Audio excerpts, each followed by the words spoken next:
E aí, galera do Dicotomia, tudo bem com vocês? Espero que vocês estejam gostando dos nossos episódios. Esse mês aqui, recheado de coisa especial, só nacionalismo, nações, muitas coisas boas aqui para vocês. E hoje a gente vai continuar esse mesmo papo. E hoje, mais propriamente, vamos falar sobre bandeiras. Você gosta de bandeiras? Já parou para pensar sobre isso durante seu dia? Acho que não, né? A gente vai te forçar agora. Para falar hoje, vamos ter eu, Adler e Rafaela. Fala, galerinha que assiste meu canal, tudo bom com vocês? É isso aí, tipo, hoje a gente fala de um assunto que às vezes a gente não para pra pensar todos os dias, né? Ninguém para e olha assim, meu Deus, aquela bandeira, vamos pensar sobre ela. Mas existem coisas muito interessantes sobre as bandeiras, não é mesmo? Por que que a gente, na verdade, mais propriamente sobre os símbolos nacionais, né? Exatamente. Por que que a gente hasteia ela? Por que que a gente, quando em momentos de luto a gente coloca ela meio mastro? Isso são coisas que a gente deveria pensar às vezes, né? Elas são simbólicas nesse sentido.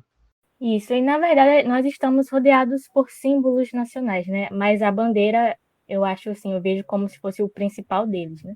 Ela, na verdade, expressa um sentido de nacionalidade.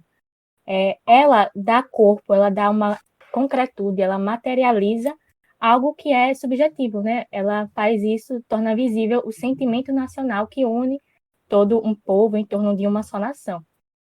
E os símbolos nacionais, né, eles, na verdade, emergem justamente de narrativas sobre traços distintivos de um grupo que o diferencia dos demais grupos. Seja esses traços comuns, uma história comum, uma língua comum ou uma cultura comum, né? E aí, nas sociedades antigas, claro, já havia um movimento, né, um sentimento desse tipo, mas é só depois da fundação do Estado baseado em uma nação, ou seja, o Estado-nação, né, uma criação moderna, que para muitos autores se tem o surgimento do nacionalismo na era moderna, junto com a devoção aos símbolos nacionais e uma ideia centralizadora de unidade. E é aí que os brasões de famílias nobres e de monarquias dão lugar a bandeiras que devem englobar todo o povo, né? Toda uma coletividade. E aí a gente está falando aqui do mundo pós-Westfália. Se você não sabe o que é Westfália, volta no nosso primeiro episódio para saber. Também estamos falando de um mundo pós-Revolução Francesa, né? Pós-Revolução Americana, que foram influenciadas diretamente pelo Iluminismo, que fez com que o indivíduo fosse para o centro do mundo, né? E com ele o ideal de autonomia, que gerou uma filosofia da autodeterminação nacional. Tudo isso é expresso por meio de símbolos, desde o hino nacional até especialmente as bandeiras nacionais. É interessante uma definição que a gente vai ver de Ernest Renan em 1882. Ele fala que a nação ela é baseada em duas ideias, de modo geral. Ela é baseada numa ideia no presente e no passado. A ideia no passado seria a ideia de que você teria uma história, um legado. Então são todas aquelas histórias e mitos que contam pra gente sobre os nossos ganhos, né? Nossas vitórias. E a ideia do presente seria a ideia de que a gente que vive aqui no presente, a gente deveria manter esse legado, a gente deveria prezar por eles. Então, quando a gente vê histórias sobre nosso país, o nosso legado, do que a gente construiu, tudo isso a gente tenta mantê-los através desses símbolos. E um deles é a bandeira. Vale lembrar que a bandeira nacional ela surge apenas depois da independência, né? Em 7 de setembro, lá que a gente comemorou semana passada, para quem está escutando nessa semana aqui. E, e ela surge com uma cor azul e amarela. Uma cor nada a ver, ou não tão igual que a gente está acostumado, verde, amarelo e tal. Mas ela surge com uma necessidade de se representar o país que acabara de ser independente. Por que as cores, então, de verde e amarelo? Então, essas cores verde e amarelo não é aquela coisa que a gente aprende na escolinha, né? Bem bonitinho. Ah, verde, as nossas florestas bonitas, amarelo, as nossas riquezas, azul ali no meio, o nosso belo céu. Na verdade, não é isso. A nossa bandeira hoje, ela foi feita baseada na bandeira do nosso império, do Império do Brasil.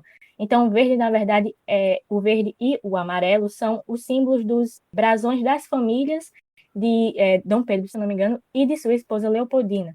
Então, unindo ali, fizeram essa bandeira que no centro levava um grande brasão representando o Império Brasileiro.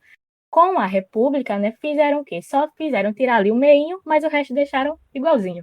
Então, o meio, na verdade, aquele círculo azul que leva uma frase, né, ordem e progresso, é algo moderno, né? E essa frase remete diretamente a Auguste Comte. É uma frase positivista que foi cunhada por esse autor, né? E eu acho muito interessante porque exatamente essa frase tem muito a dizer para nós, brasileiros, meros mortais, dos tempos presentes, né? Principalmente nesses tempos aí com o nosso governo e toda essa demonização que fazem do termo ideologia, porque essa frase ordem e progresso tem tudo a ver com ideologia. E quem fala um pouco disso é Marilena Chauí, no livro O que é Ideologia. E para ninguém dizer que eu estou tirando coisa da minha cabeça, eu vou aqui abrir aspas bem brevemente. Ela diz assim: quando as ações humanas, individuais e sociais contradisserem as ideias, serão tidas como desordem, caos, anormalidade e perigo para a sociedade global, pois o grande lema do positivismo é ordem e progresso, ou seja, só há progresso, diz Comte, onde houver ordem, e só há ordem onde a prática estiver subordinada à teoria. É a ideologia que é o conjunto de conhecimentos produzidos por sábios, pelos cientistas, ou seja, é essa ideologia que é a teoria que dá ordem. E dando ordem, ela gera progresso. Então, no país, segundo Auguste Comte, e segundo essa frase na nossa bandeira, a ordem e o progresso serão geradas pela ideologia, que, segundo o Comte, né, ela é gerada por todos esses conhecimentos científicos, né, é o conjunto de conhecimentos científicos. Então tá aí, né, muita gente aí se cobre com a nossa bandeira nacional quando demoniza, ideologia, não sei o quê, nessas manifestações de rua aí pró-governo, eles estão, na verdade, se cobrindo com uma ideologia, né? Enfim, a hipocrisia. Mas sigamos em frente. Exatamente. Mas, além de tudo isso que Rafa falou, sobre essa origem das cores, todas essas questões que estão escritas na bandeira, vai lembrar que ela já teve 13 bandeiras oficiais. O Brasil já possuiu 13 bandeiras oficiais. É isso mesmo. Se você quer que eu repita, já possuiu 13 bandeiras oficiais. E de lá para cá foram mudando em diversas cores e formatos e inscrições, como a própria Rafa falou. Vale aqui destacar que em 89 tiveram 4 dias em que a bandeira do Brasil ficou muito parecida com a bandeira norte-americana, com a bandeira estadunidense. O plágio. Pois é, seja coincidência ou não, mas enfim, fica aí. Não sei se o resquício de hoje querer parecer tanto com os Estados Unidos vem daí, não sei. Talvez tenha alguma coisa. Só depois disso é que a bandeira toma as formas que a gente conhece hoje, como o Rafa falou, todas as insígnias e tal. Mas a pergunta que você deve estar fazendo nesse exato momento é: mas que diachos eu estou ouvindo sobre bandeira? Isso daqui não era sobre relações internacionais? E aí a gente vai tentar explicar um pouquinho mais. Por quê? As bandeiras, elas despertam todo esse sentimento, como a gente falou, de nacionalismos, de nações. E essas nações, esse nacionalismo acaba por fim gerar conflitos e todas essas relações entre os Estados-nações. Não à toa que a gente fala sobre bandeiras ou sobre símbolos nacionais, é porque simplesmente eles estão na nossa lei. Talvez isso seja muito surpreendente para você que está escutando, como foi para a gente quando a gente descobriu isso. A lei de número 5.700, de 1º de setembro de 1971. Dentro dessa lei, ela vai falar que a gente possui 4 símbolos nacionais: a bandeira, o selo nacional, as armas nacionais e o próprio hino nacional. Esses 4 símbolos, eles têm leis e eles devem ser, de certa forma, seguidos algumas burocracias, respeitados, devem ser colocados em certos documentos. No caso aí, para quem não, a bandeira e o hino nacional a gente conhece mais propriamente, a gente já tem contato mais próximo, mas o selo nacional e as armas nacionais, elas são uma espécie de carimbo e elas devem seguir sempre em documentos federais oficiais. A gente vai botar isso no nosso Instagram. Se você está escutando por aqui, segue a gente lá, @dicotomia_cast, e você vai ver todas essas imagens que a gente está citando aqui. Bem, para começar, a gente pode falar de algumas coisas muito curiosas, né? Como, por exemplo, alguns hábitos que a gente tem com relação à bandeira, tipo, cantar o hino nacional na escola. A gente sempre odiava, mas está na lei que as escolas são obrigadas a cantar pelo menos uma vez na semana. Se a gente for observar os Estados Unidos, eles são muito mais patrióticos ou nacionalistas do que a gente, digamos assim. Eles possuem outras diversas formas de respeitar a bandeira e colocar ela acima de tudo e tal, e todos. Eita, o plágio. Ai, gente, até o lema, mas tudo bem. Assim, né, nos Estados Unidos, a gente vê que eles levam essa legislação para a bandeira nacional muito a sério. A gente tira pelos filmes que a gente aqui consome aos montes, né, dos Estados Unidos, que sempre tem uma bandeirinha ali bem bonitinha na porta de casa, né, em toda a casa dos Estados Unidos. E a gente vê que, como eu tinha dito, é bem algo bem inerente, né, bem forte lá. Mas é interessante como não se reclama para certos, por causa de certos setores da indústria da moda que utilizam a bandeira também, de uma forma que a lei diz que não é para usar. Um dos pontos diz que não se pode usar a bandeira dos Estados Unidos customizar, né, para roupas ou até para uniformes esportivos. Mas a gente vê que muitas partes da própria indústria da moda, principalmente a de massa, fazem sim blusas com a bandeira dos Estados Unidos e que principalmente exportam, né, para outros países, inclusive o Brasil. Principalmente em datas comemorativas. O que você citou sobre o esporte aí, em datas comemorativas eles sempre colocam isso na camisa para comemorar e mostrar, né? E é contra a lei, né? Mas mesmo assim eles fazem. E eu acho que todo mundo que está ouvindo, pelo menos conhece alguém, ou você mesmo já teve, quando era um pouco mais jovem, alguma blusa com uma bandeira dos Estados Unidos, porque era bem estiloso. Ou eu mesmo também tive uma blusa com a bandeira da Inglaterra, na época aí que o One Direction estava no auge. Meu Deus, sinônimo de estilo total. Então, essas coisas, né, ali no seu território nacional são contra a lei, mas você fabricar e exportar para outros países não é tão ruim assim, né? Pode até mesmo aumentar o seu próprio prestígio nacional ali fora, entre os nacionais de outros países. Mas eu sei que também lá nos Estados Unidos tem muitos exemplos famosos, né? De punições que se deram para algumas pessoas por desrespeitar a bandeira, como no próprio basquete, né, Adley? Acho que teve um caso assim bem recente sobre isso. No esporte teve várias punições com relação a isso, Rafa. Tipo, é muito comum que os atletas campeões, as equipes campeões dos seus esportes visitem o presidente quando são campeões. Então, isso representa muita coisa para eles: a bandeira, a visita à Casa Branca, o respeito. A gente vê em filmes chamar de senhor presidente. Eu vou destacar aqui, acho que talvez a situação que ficou mais conhecida recentemente, que foi a de 2016, foi do futebol americano. É o jogador Colin Kaepernick, ele é ex-jogador agora do 49ers, e na época, como forma de protesto pela violência policial, olha só, 2016 ele já estava falando sobre isso, violência policial. Nada de novo, né? Se repete, a história se repete. Ele se ajoelhou durante o hino nacional como forma de representar a indignação dele frente a todas essas mortes que ocorriam de pessoas negras nos Estados Unidos. E aí, de lá para cá, a carreira esportiva do Colin Kaepernick foi uma decadência. Ele foi criticado, ele perdeu contratos de empresas, ele perdeu contratos do próprio time, e hoje ele é simplesmente um cara que tenta lutar pela causa. Algumas empresas apoiam ele, mas ele deixou de ser um jogador de futebol americano por conta desse fato. E é interessante a gente ver que cada país tem suas regras, tem a sua legislação muito própria para lidar com a bandeira nacional, né? E é algo bem singular e varia muito de um para outro. Como, por exemplo, a Índia, para você fabricar, fazer uma bandeira nacional, se deve usar uma roupa específica, chamada khadi. Se você não usar, você pode ir para prisão por 3 anos. Então, para você ver como é algo assim, bem variado.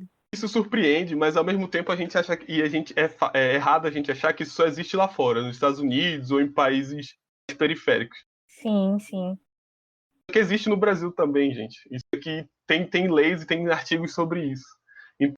Então, para citar aqui a lei que Rafa falou sobre vestimentas, não fazer vestimentas com a bandeira, ela também existe no Brasil. Ela tem a mesma validade no Brasil.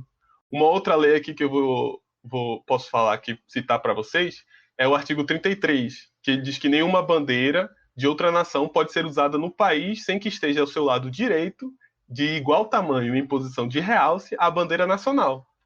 Ou seja, nada, se você quiser uma outra bandeira na sua propriedade, você não pode ter a não ser que tenha uma bandeira nacional do lado, mais especificamente à direita.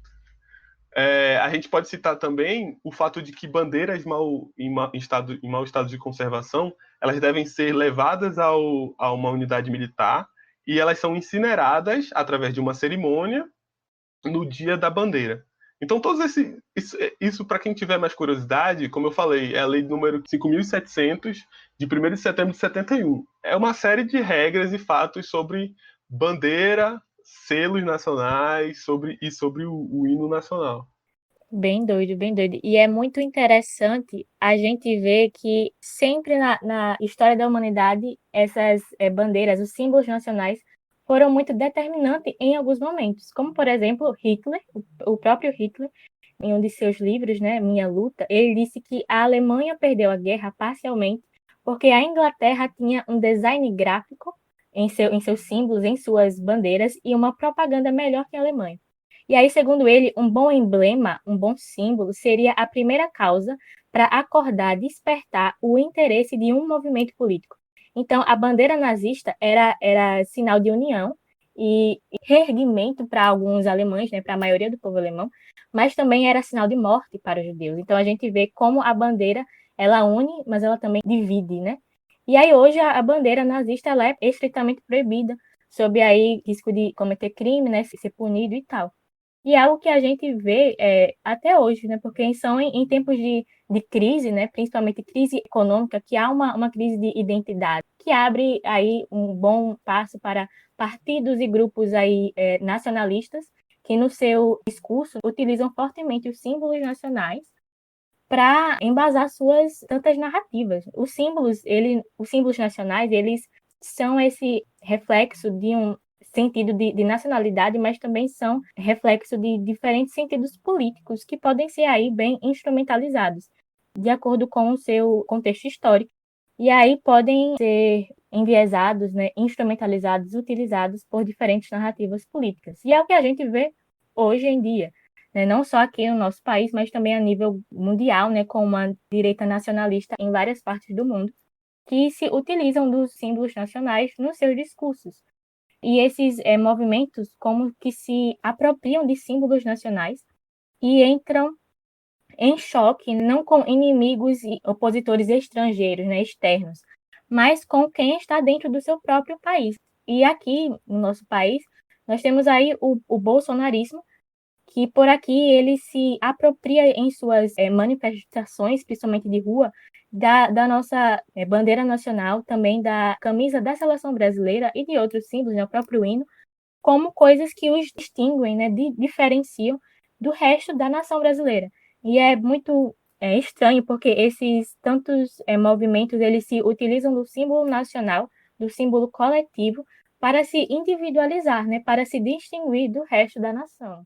E é interessante porque a gente precisa entender uma parte fundamental de que os símbolos, por si só, eles são muito amplos.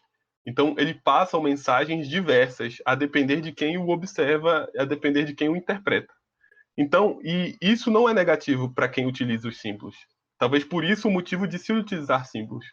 Porque é essa amplitude que vai fazer com que ele seja o mais abrangente possível. Então, utilizar um símbolo, além de ser abrangente, ele não comete erros. Ele não fala uma coisa negativa. A não ser que você já conheça o símbolo. Como, por exemplo, o caso da bandeira nazista, o símbolo da suástica. Mas existem outras diversas bandeiras que podem representar para uns algo positivo e para outros algo muito negativo.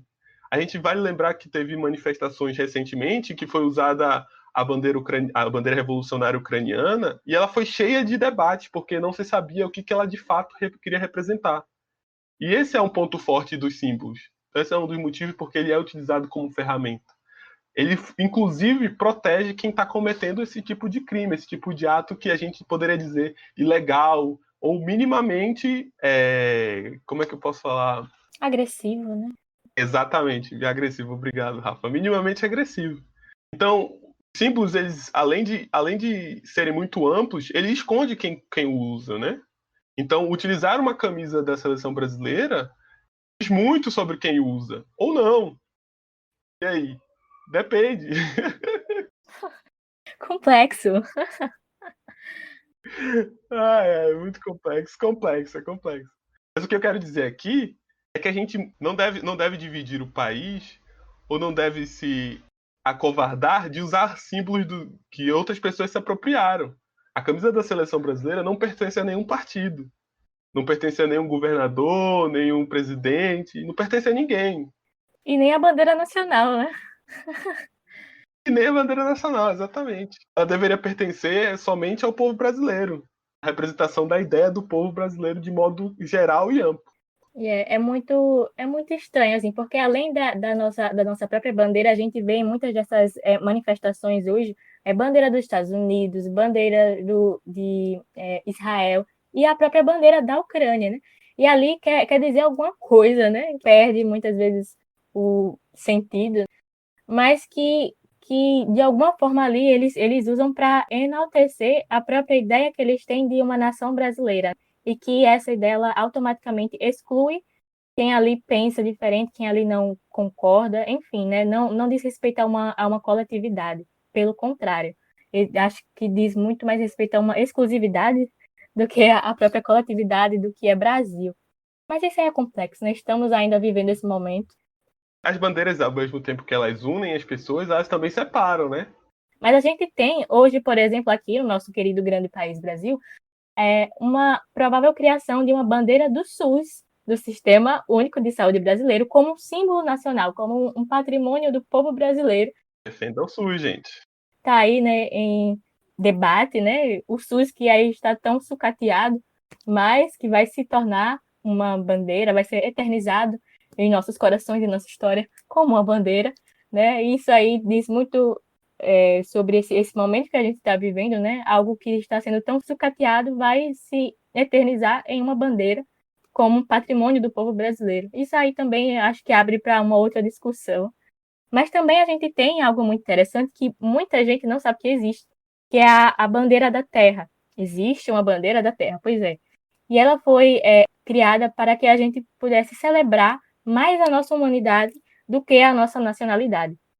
Mas é algo que ninguém fala muito sobre, né? Eu acho que eu mesmo nunca tinha visto essa bandeira. Quem é que se diz assim? Eu sou terráqueo acima de ser nacional. Ninguém fala, pô, ninguém liga. Pois é, ninguém disse. Eu sou terráquea. Mas eu acho que é um ponto que todo mundo deveria ser cobrado. Além dessa bandeira da humanidade, ou do próprio SUS, tem outras diversas bandeiras que a gente pode falar aqui. A própria bandeira do antifascista, que ficou muito em voga por um tempinho atrás. A bandeira dos direitos, né? Me desculpem aí se a nomenclatura está errada, mas LGBTs e tal. Então, todas essas bandeiras, elas servem de união, elas servem para levantar uma causa positiva. De fato, como o Rafa falou, o problema não é a bandeira em si, e sim como ela é utilizada, e sim como ela foi feita para ser utilizada, como uma ferramenta negativa. Pois é, porque ninguém vai para a Lua e coloca lá no solo lunar a bandeira da Terra. Coloca o quê? A bandeira dos Estados Unidos, enfim, né? Fica a reflexão. É algo aí que a gente, não sei se a gente um dia fica aí nessa grande reflexão. E aí a gente vai chegando no final do nosso debate, né, aqui da nossa viagem no mundo das bandeiras, no maravilhoso mundo das bandeiras. E vamos deixar as nossas indicações, né, para vocês se aprofundarem mais nesse tema. Bem, eu acho que a gente tem uma indicação que eu e Rafa a gente concordou que teria que ser, era unânime que ela deveria estar aqui, que foi onde esse episódio foi todo inspirado. Foi ele que é um vídeo no YouTube feito pelo Michael Green e o nome do vídeo é How Flags Unite and Divide Us. Então, em tradução livre seria como as bandeiras unem e dividem a gente. E aí a gente vai deixar também a indicação lá no nosso Instagram, a imagenzinha para vocês procurarem, e é um excelente vídeo para fazer a gente refletir de fato sobre o papel das bandeiras na nossa vida. Muito bom. E nós dois, né, usamos também outros dois textos. Um chamado Heróis do Mar, na verdade, desse a gente só usou a parte da introdução sobre símbolos nacionais, né? Que é um livro de Nuno Severiano Teixeira. E um outro texto foi um artigo chamado A Sombra da Bandeira, o Nacionalismo e a Instabilidade Internacional, de Gilberto Clementino. Dois textos aí breves e também muito diretos, né? Falam sobre todo esse imaginário nacional, né? Esse imaginário do povo que permeia aí os símbolos nacionais, inclusive a bandeira nacional. Eu vou complementar aqui, porque eu gostei muito do texto do Nuno Severiano. É um texto sobre Portugal, ele está falando sobre os símbolos nacionais de Portugal. Mas a introdução dele, as primeiras páginas dele de introdução, são excelentes para você entender todo o papel da bandeira, sobre os símbolos nacionais. Então, se você quiser um resumo de tudo que a gente falou, vai nele. Vai nele e depois volta aqui para falar para a gente o que você achou. Vou deixar essa tarefa aí de casa. Isso aí. E para a gente finalizar, eu vou deixar aqui uma frase muito tocante, muito profunda e também muito verdadeira de Michael Green no vídeo que a gente usou como base para esse episódio. E ele fala assim: nunca deveríamos dar mais valor ao símbolo do que ao que ele simboliza. Nunca deveríamos dar mais valor a um pedaço de pano do que à vida humana. Então, fica aí essa reflexão muito profunda sobre as bandeiras e também, né, consequentemente, sobre esse tempo que vivemos, onde os símbolos e as próprias bandeiras nacionais são tão importantes, né, e nos rodeiam de tantas maneiras. É isso. Falou tudo. Eu vou dar tchau agora. Drop the mic. Tchau, tchau, gente. Tchau, galera! Valeu, valeu! Segue a gente nas nossas redes sociais, Twitter, Instagram, @dicotomia_cast. Gostou, cara? Dá um like aí segue a gente no Spotify, dá um like onde você tiver que dar, no Instagram. Manda mensagem pra gente. Só de se tá gostando, não, porque às vezes a gente não sabe. Então, mas só vai lá, vai lá, vai lá. Tchau. Pois é, galera. Interajam com a gente. Viva a bandeira nacional! Ou não. Tchau!